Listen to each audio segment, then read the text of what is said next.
पंतप्रधान नरेंद्र मोदींनी इंधन बचतीचं आवाहन केलं आणि त्यानंतर देशभरात पेट्रोल डिझेल बचतीवरती आता भर दिला जातोय। आणि असं असतानाच आज पेट्रोल आणि डिझेलच्या दरात वाढ करण्यात आलेली आहे। जालना जिल्ह्यात मात्र ग्रामीण भागातील अनेक पेट्रोल पंपांवरती डिझेल टंचाई निर्माण झाली आहे असं चित्र आहे। एकीकडे खरीप हंगामाची तयारी अंतिम टप्प्यात आहे आणि असं असताना शेती मशागतीसाठी ट्रॅक्टर चालक आणि शेतकऱ्यांना मोठ्या अडचणींचा सामना करावा लागतोय। जालन्यातील ग्रामीण भागातील याच डिझेल टंचाईचा आणि दरवाढीचा थेट शेतकऱ्यांच्या बांधावरती जाऊन आढावा घेतलाय आमचे प्रतिनिधी लक्ष्मण सोळुंके यांनी। पाहूयात।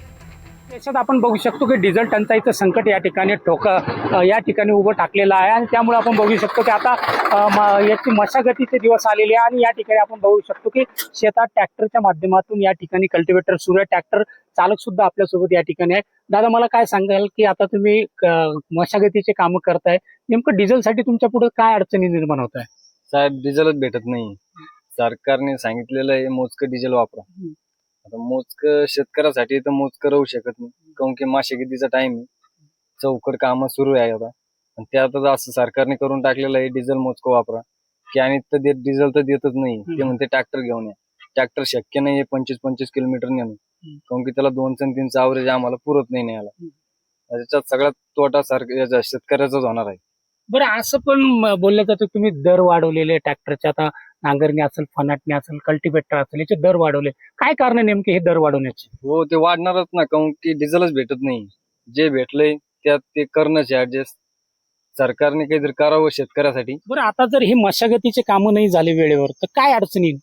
काय अडचण? मग पेरणी झाल्यानंतर मग काय मिळणार आहे? शेतकरी ठार मरण, उपाशी मारण्याची पाळी आहे त्याची। पेरच नाही झालं काय करणार? डिझेल नाही मिळणार आले, एक तर भाव वाढले, शेतीने पेरणी झाली तर डिझेल शेतकऱ्याला काय मिळणार आहे?